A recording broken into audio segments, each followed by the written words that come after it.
On the morning of October 1, 1993, Las Vegas was just waking up as an armored truck quietly cruised down the iconic strip around 9 a.m. loaded with over $3 million in cash. Its mission was simple: restock ATMs at various casinos in preparation for the weekend rush.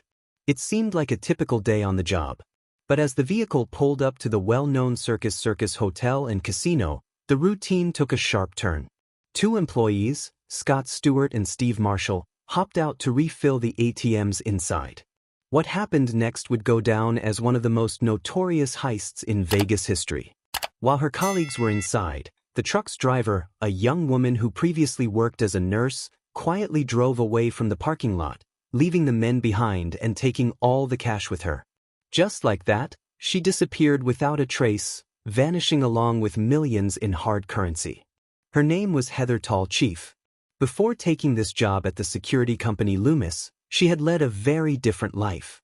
But after facing a series of personal challenges and falling in love with a man who changed everything, she found herself drawn into a plan that would make her the mastermind behind one of Las Vegas' most incredible heists, a crime that stunned the nation and left law enforcement baffled for years.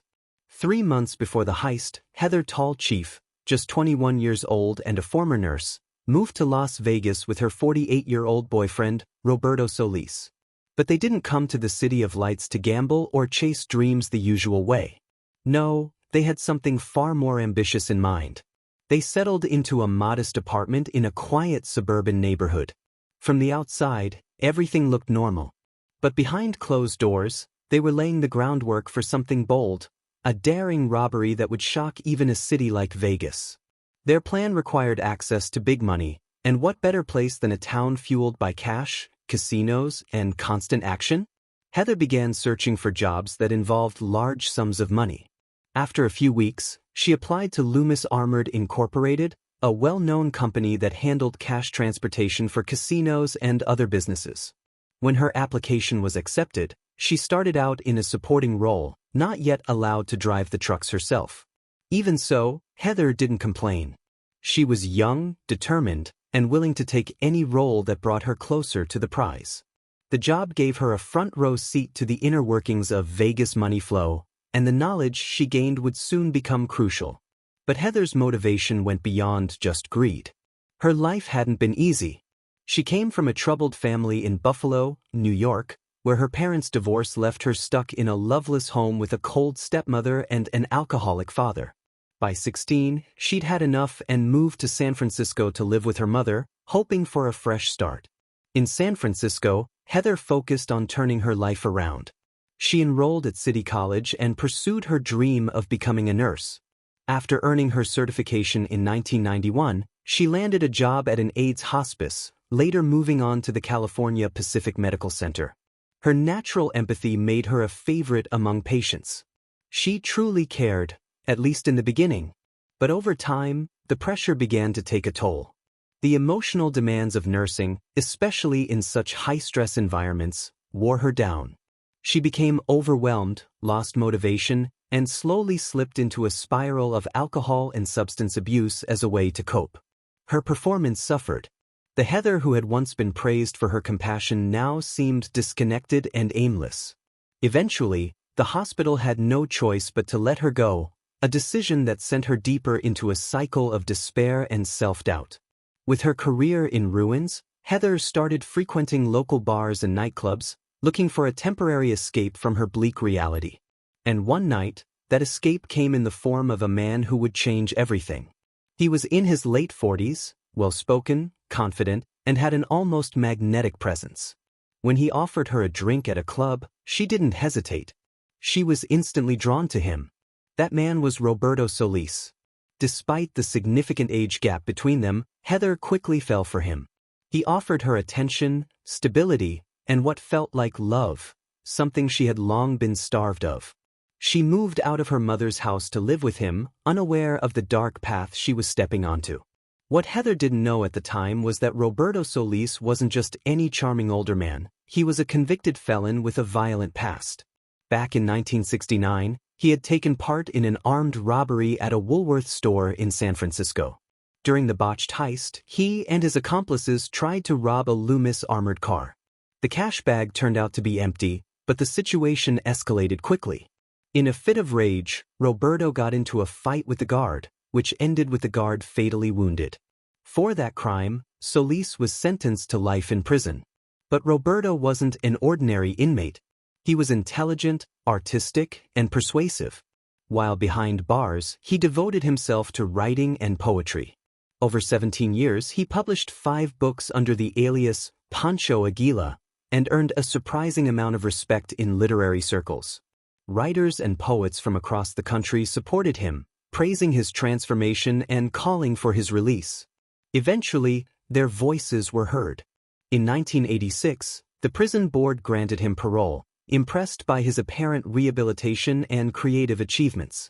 Fast forward to 1993, 7 years after his release, Roberto met Heather at that nightclub. He quickly saw something in her, someone young, emotionally vulnerable, and full of untapped potential. He realized she could be more than a partner in love. She could also be a partner in crime. Roberto began introducing Heather to ideas beyond the ordinary: mysticism, alternative philosophies, and eventually, the world of crime. Slowly but surely, she was drawn into his world.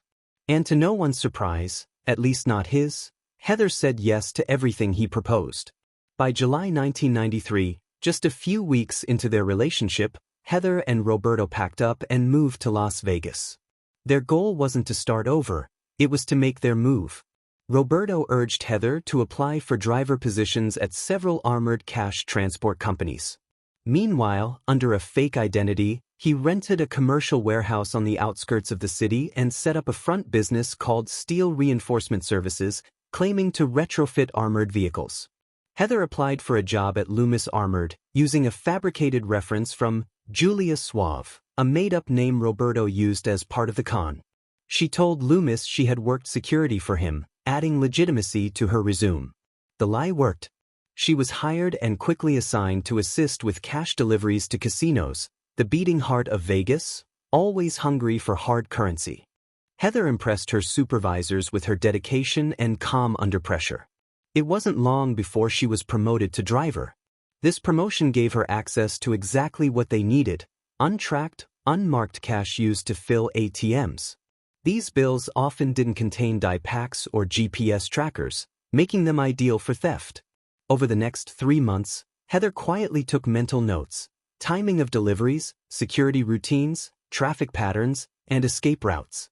All the while, she played the part of a responsible employee. Then the day came.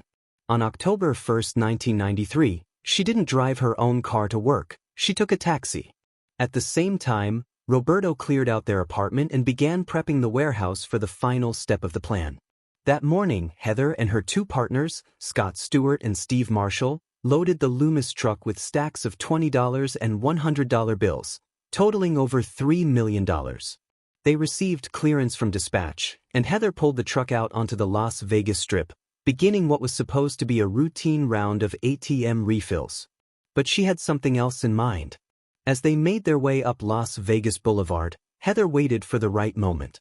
When the truck arrived at the Circus Hotel and Casino, Scott and Steve jumped out to begin servicing the ATMs. They told Heather to move the truck to another entrance and wait for them to finish. Instead, she checked her surroundings: no police in sight, no heavy traffic, and then simply drove away with the truck and the money. By the time her partners realized she was gone, it was too late. At first, they assumed something minor had happened. Maybe she got lost or had trouble parking. But after waiting over 30 minutes, they contacted the Loomis office. That's when the alarm bells started ringing. The company called the Las Vegas police, then the FBI. But Heather had already disappeared without a trace. She drove the armored truck straight to Roberto's warehouse. Once inside, they shut the door and began unloading the cash, packing it into small cardboard boxes. They transferred the boxes into other vehicles and quickly shipped the money to Miami. Then, the 2 disguised themselves. Heather wore a wig and pretended to be a patient in a wheelchair, while Roberto posed as a doctor. They called a taxi and told the driver they had a medical emergency and needed to get to a private airstrip near McCarran International Airport. Thanks to careful planning, their chartered flight was already waiting. The plane took off smoothly, heading first to Denver, Colorado. After a short stay, they flew to Miami, and from there, boarded another private flight, this time leaving the country entirely. Their final destination was never confirmed, but one thing was clear: they had vanished. The FBI launched a full-scale investigation. They searched Heather's apartment, found Roberto's warehouse, and eventually discovered the abandoned Loomis truck. Clues pointed them toward Denver, then to a postal address in Miami. They found forged passports for a man and woman with visas to Suriname. But by then, the trail had gone cold. In reality, the couple had escaped to Amsterdam. There, they lived under new names with their stolen millions. But the story didn't end there. Heather eventually became pregnant with Roberto's child. Once her son was born, everything changed. She wanted something better for him: a stable, honest life. Tired of Roberto's manipulative ways, she left him. He took the money. She took their child and found work as a hotel maid, living quietly under a new alias. Then, in a moment that shocked authorities, Heather Tallchief walked into a U.S. Marshal's office on September 15, 2005, 12 years after the heist. Calmly and clearly she said, "My name is Heather Catherine Tallchief, and I'm here to surrender." When asked why she gave herself up after pulling off the perfect escape, she said she did it for her son. She wanted to stop running and give him a chance at a real life. "You get very tired of running," she said. "This is not a life. If you're living in a prison mentally, then what is a box? A room? Restricted privileges? It's nothing compared to what I've already been through." Heather pleaded guilty to embezzlement and fraud. She was sentenced to 5 years and 3 months in federal prison. After her release in 2010, she returned to Las Vegas, not as a fugitive, but as a free woman who had faced the consequences of her choices.